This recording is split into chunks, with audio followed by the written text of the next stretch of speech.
So here's the actual network overview, because I wanted to make it.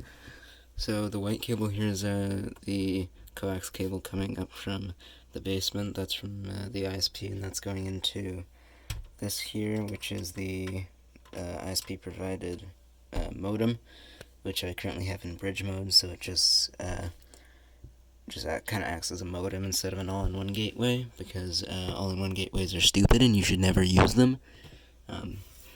But anyway, also coming up from there is the extension cord for all the power.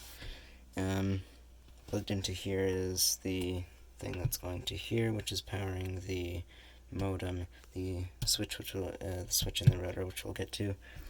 Plugged into here is the server, which we'll get to, and this wonderful fan from Honeywell. It's got 3 speeds on it, and everything.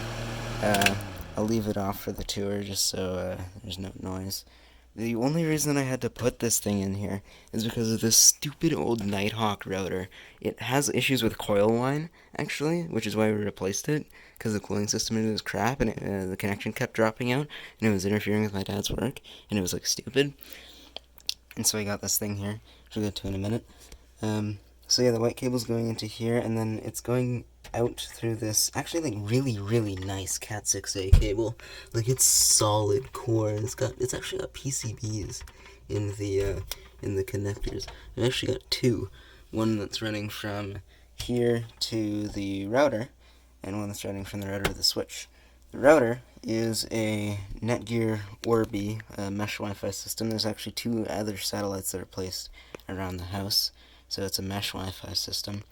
It's, I guess you could say it's a downgrade from the Nighthawk, because it's one step down in the level of configuration and customizability. It's a consumer product, not a prosumer product, like this is. It's really consumer. It's actually only got 1 Ethernet port on the back, which is kind of stupid, but that's what switches were made for. This D-Link 8 ports gigabit switch, it's fairly standard. I got it for $25 at MEMX. And these 3 are all connected via really, really nice Cat6a cables. I don't know if you can see in there really well, but it's got PCBs that are actually decoding the connection and running them into their respective ports. And then so that's coming from the router that is going out to my desktop over there, and then this is going into the server.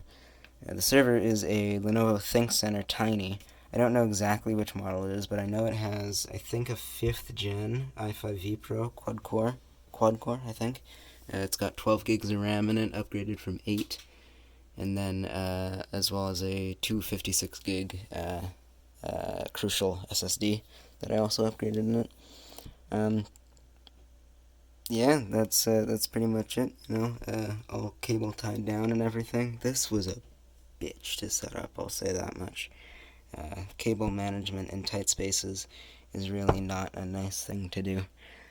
But yeah, you can see back there is the wrapped up Cat6a cable. These cables are really, really long, so I had to wrap them up in the corner there. And that was hard, because since they're solid core, and these peripherals and everything are so light, the cable would actually move this. And so this switch here and this extension cable here are actually mounted down with command strips, because they would move because of the strength of the cable, which I found kind of funny.